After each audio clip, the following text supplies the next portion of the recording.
आ,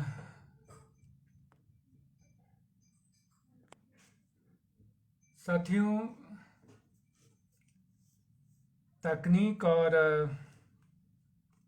internet की जो दुनिया हम लोग बना रहे हैं उसमें स्थितियां कुछ कुछ ऐसी ही हैं कि हम करते कुछ हैं, होता कुछ है, पहुंचता कुछ है।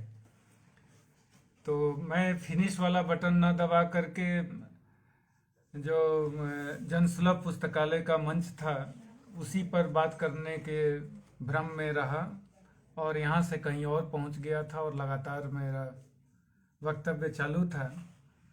सब कुछ गड्ढमड हो चुका है।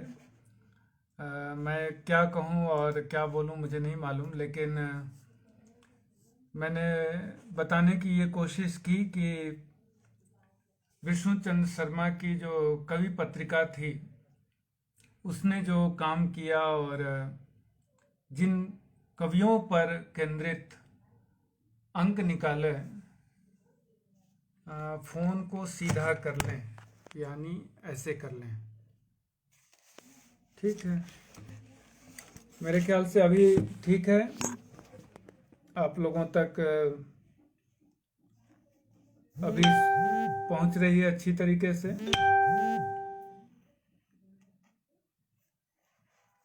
दरअसल हुआ ये कि बातचीत के क्रम में मैं यहाँ से कहीं और चला गया। अब वहाँ से मैसेज आ रहा है कि आप कहाँ चले गए, और लगभग 1 घंटे बोलते हुए हो गया था। तो मैं ये बता रहा था कि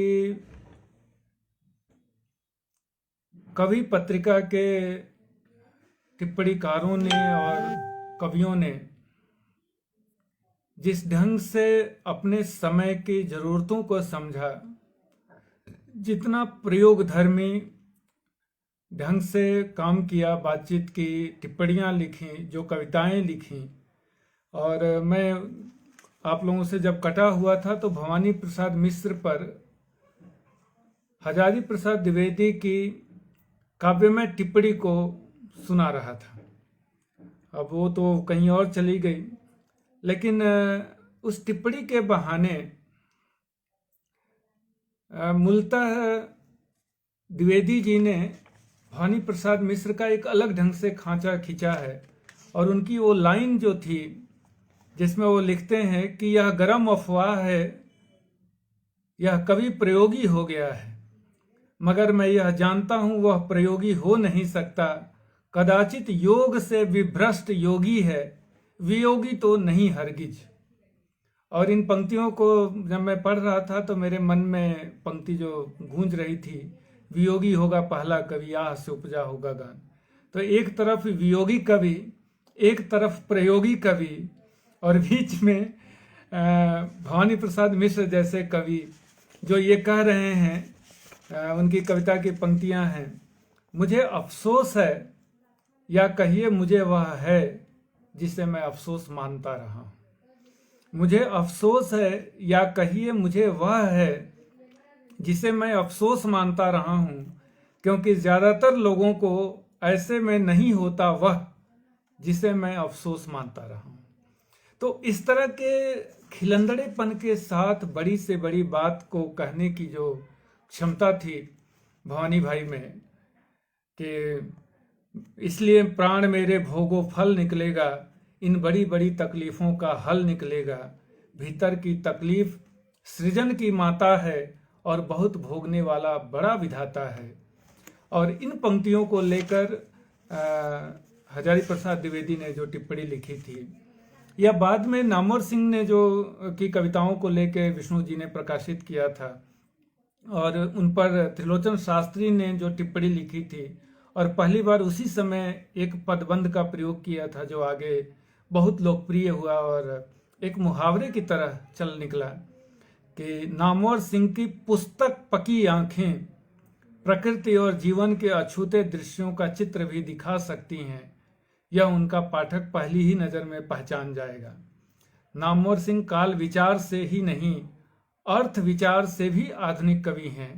उनकी छोटी छोटी कविताएं ऐसी नहीं हैं कि एक नज़र डालकर ही कोई कह दे कि इनमें जितना कुछ जानना था उसे जान लिया। कई बार पढ़ने पर इन कविताओं में गुम्फित भाव शब्दों और पदों के माध्यम से स्तर स्तर खुलते हैं। तो इन पक्षों को लेकर और त्रिलोचन शास्त्री ने जो लेख लिखा था और नामवर जी को एक नए ढंग से स्थापित किया था, और बाद में अच्छा, नामवर जी की एक कविता सुना के और एक दो बातें और कह के मैं बात खत्म करूंगा। नामवर जी की एक कविता प्रकाशित हुई थी, उनए उनए भाद्रे बरखा की जल चादरें, उनए उनए भागरे बरखा की जल चादरें, फूल दीप से जले की झरती पुरवैया की सी याद रे, मन कुएं के कोहरे सा रवि डूबे के बाद रे, भाद रे, उठे बगुले घास में चढ़ता रंग बतास में, हरी हो रही धूप नशे सी चढ़ती झुके आकाश में, तिरती है परछाइयाँ सीने के भींगे चास में, घास में, उन्हें उन्हें भादरे बरखा की जल चादरें। नामवर जी ने बाद में भी एक कविता लिखकर दी थी कवि, जब ये पुस्तक प्रकाशित हो रही थी। तो इसी प्रकार दुष्यंत कुमार को जब केदारनाथ सिंह याद करते हैं और उनके निर्माण की प्रक्रिया की बात करते हैं, तो उन्होंने खुद स्वीकार किया है कि दुष्यंत की आरंभिक कविताओं पर जो टिप्पणी मैंने लगभग 48 साल पहले लिखी थी, उसको पढ़कर बाद में विकसित होने वाले दुष्यंत की कल्पना मैंने तो नहीं की थी। शायद उनके अन्य पाठकों को भी इसका ठीक ठीक पूर्वानुमान न हो। अपनी टिप्पणी के अंत में मैंने कहा था, कवि के भावी प्रयोग उस भाव भूमि पर होंगे जहां खड़े होकर वह स्वयं को जन जीवन और प्रकृति के पारस्परिक संबंधों के बीच देख सकेगा। अब ये देखिए कि कवि पत्रिका किन लोगों को प्रकाशित कर रही थी। हिंदी गजल का दुष्यंत से बड़ा नाम अभी तक नहीं बन पाया, और उनको एक कवि के रूप में और उनकी कुछ गजलों को लेकर, क्योंकि दुष्यंत की गजलें उस समय वो एक गजलगाओं के रूप में चर्चित नहीं हुए थे, लेकिन उनके महत्व को विष्णु जी ने देख लिया था। और इस बात को बाद में रेखांकित करते हैं केदारनाथ सिंह। वो कहते हैं कि खैर उसके बाद न सिर्फ दुष्यंत के व्यक्तिगत जीवन की परिस्थितियां तेजी से बदलती चली गईं, बल्कि इसके समानांतर उनकी कविता में भी क्षिप्र परिवर्तन हुए। एक पूर्ण विकसित गजलगो कवि के रूप में उनका उभार इसी बीच शुरू हुआ, जिसे भोपाल पहुंचकर जानिसां अख्तर के संसर्ग में उन्होंने और मांझा संवारा। गजलें हिंदी में भारतेंदु से लेकर शमशेर तक अनेक बड़े कवियों ने लिखी हैं, लेकिन यह निसंकोच कहा जा सकता है कि जिसे हम हिंदी गजल कहते हैं, उसका पहला मुकम्मल ढांचा दुष्यंत ने ही तैयार किया था। मुझे यह भी लगता है कि गजल में दो चीजें और दुष्यंत ने जोड़ी जो गौरतलब है। पहली यह कि उन्होंने गजल के स्वरूप को आपातकाल के आसपास की राजनीतिक पृष्ठभूमि का लगभग आईना बना दिया और इस तरह उसे एक स्पष्ट सामाजिक राजनीतिक आयाम दिया। दूसरी बात यह कि उन्होंने परंपरागत बहरों को छोड़कर हिंदी के ठीक मात्रिक छंदों में भी कुछ गजलें लिखीं, जैसे मत कहो आकाश में कोहरा घना है, यह किसी की व्यक्तिगत आलोचना है। तो इन पक्षों पर बात अगर हम लोग करें तो और लंबी होती जाएगी और लगभग 1.5 घंटे होने वाले हैं। मैं सिर्फ आखिर में एक दो बातों से समापन करना चाहूँगा। वो ये कि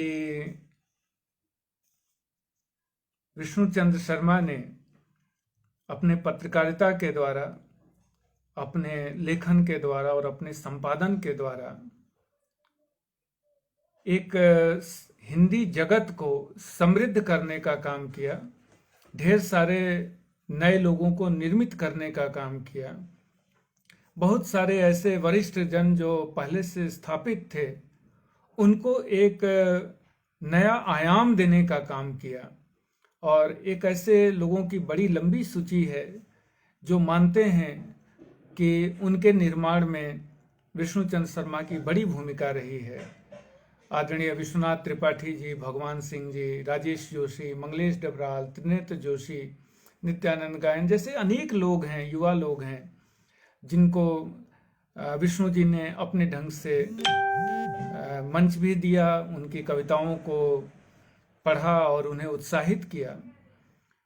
ये अलग बात है कि उन्होंने बातचीत में यह भी कहा कि हिंदी की दुनिया जैसी उनकी कल्पना थी, जैसी वो चाहते थे, वैसी नहीं थी। और उनका मानना था कि जितनी ईर्ष्या और द्वेष मैंने हिंदी की दुनिया में देखा, उतना और कहीं नहीं।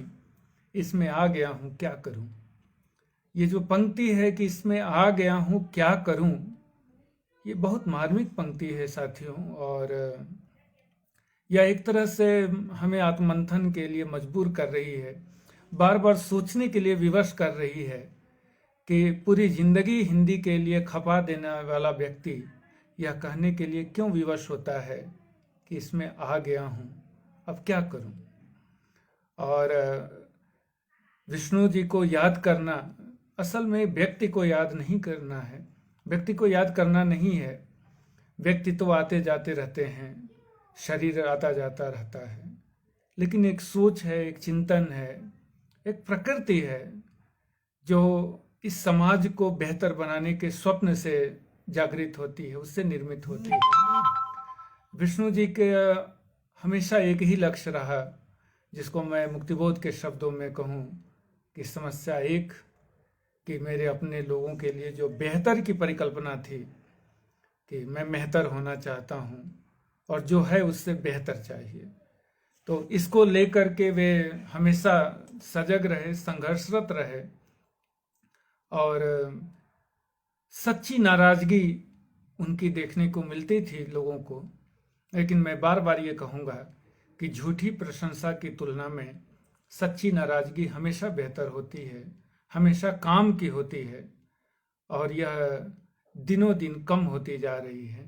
हम अपने आसपास ऐसे लोगों को बड़ी संख्या में पाते हैं जो बहुत मीठी बातें करते हैं, बहुत प्रशंसा करते हैं, जबकि उससे कहीं ज़्यादा उपयोगी उनकी आलोचना हो सकती है, उनका वो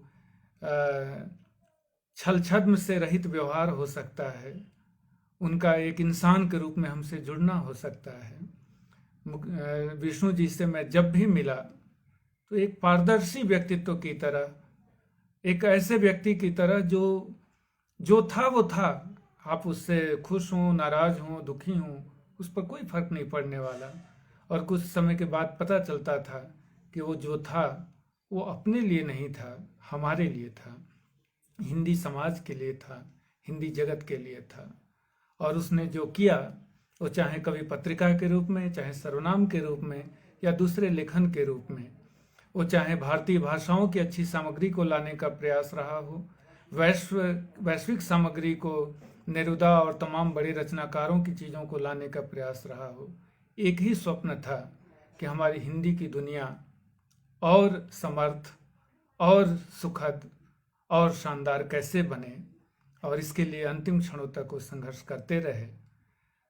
आज इस मंच के द्वारा, जनसुलभ पुस्तकालय के मंच के द्वारा विष्णु जी को याद करने का एक ही मतलब है, एक ही अर्थ है कि हम उनकी उस प्रकृति को, उस हिंदी समाज को देने वाली प्रवृत्ति को याद करें, उसको अपने भीतर समाहित करें और जहाँ तक हो सके उस पारदर्शी व्यक्तित्व के करीब जाने की कोशिश करें।